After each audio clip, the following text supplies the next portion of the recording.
एकनाथ शिंदेंच्या विरोधात ठाण्यात विरोधक आघाडी सक्रिय, ठाकरे गट आणि मनसे एकत्रित ठाणेकरांच्या प्रश्नांसाठी रस्त्यावर उतरून आंदोलन। आमची मनसेसोबत कोणतीही युती नाही, मनसेला महाविकास आघाडीमध्ये घेण्याबद्दल कोणतीही चर्चा नाही, महाराष्ट्र काँग्रेस प्रभारी रमेश चेन्नीथला यांची माहिती।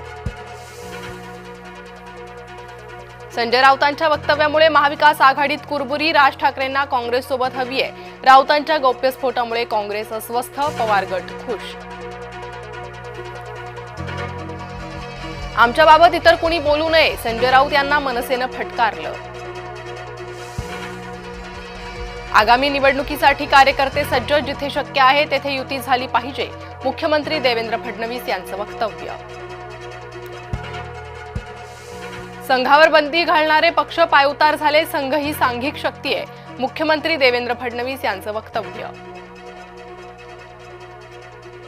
पुण्यात पोस्टरवरून मनसे अभाविपमध्ये वादाची ठिणगी, अभाविपच्या शाखेला टाळं ठोकण्याचा मनसेचा प्रयत्न, मनसे कार्यकर्त्यांवर गुन्हा दाखल। आयारामांमुळे नाशकात भाजपची नाचक्की, भाजपात आलेल्या मामा राजवाडेसह इतर आरोपींना अटक, सरकारवाडा गोळीबार प्रकरणी कारवाईला वेग। जिल्हा परिषद सदस्यपदांचं आरक्षण जाहीर, नवीन आरक्षणामुळे अनेक ठिकाणी इच्छुकांचा हिरमोड, महिला आरक्षणाने अनेक इच्छुकांच्या स्वप्नांवर पाणी।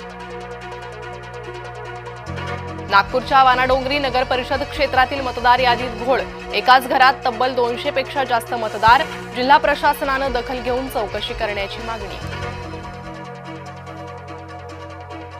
सरकार शेतकऱ्यांच्या समस्या सोडवत नाहीये, शेतकरी विरोधी सरकारच्या निषेधार्थ मोर्चा काढणार, महाराष्ट्र काँग्रेस प्रभारी रमेश चेन्नीथला यांचा इशारा। सरकार एसटीला दर महिने 65 कोटी देणार, थकीत रक्कम 48 हप्त्यांमध्ये पुरवली जाणार, एकनाथ शिंदे आणि एसटी संघटनांच्या बैठकीत निर्णय। मिरजेचा पोलीस हवालदार बनावट नोटा प्रकरणात अटकेत, बनावट नोटा प्रकरणात हवालदार इब्रार इमानदार अटकेत, बडतर्फ, तर आरोपींनी मुंबईत बनावट नोटा कोणाला दिल्या याचा तपास सुरू।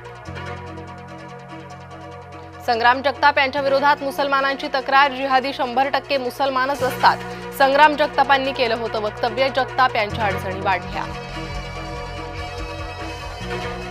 अंबादास दानवे यांचा शिंदेंना चिमटा, एकनाथ शिंदेंच्या योजना डबाबंद, ठाकरे गटाचा शिंदेंवर निशाणा।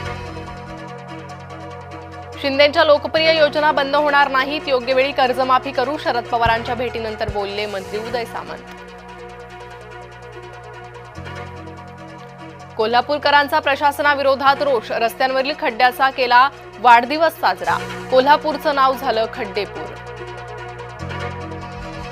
यशवंत बँकेत 112 कोटींचा गैरव्यवहार, बँक गैरव्यवहार प्रकरणी गुन्हा दाखल, शेखर चरेगावकर यांच्यासह 50 जणांवर गुन्हा नोंद। अखेर भारतीय बनावटीचं तेजस घेणार आकाशात झेप, स्वदेशी तेजस येत्या शुक्रवारी वायुदलात। 10वी-12वी परीक्षेच्या तारखा जाहीर, 12वीची परीक्षा 10 फेब्रुवारी ते 18 मार्च 2026 दरम्यान होणार, 10वीची परीक्षा 20 फेब्रुवारी ते 18 मार्च दरम्यान होणार।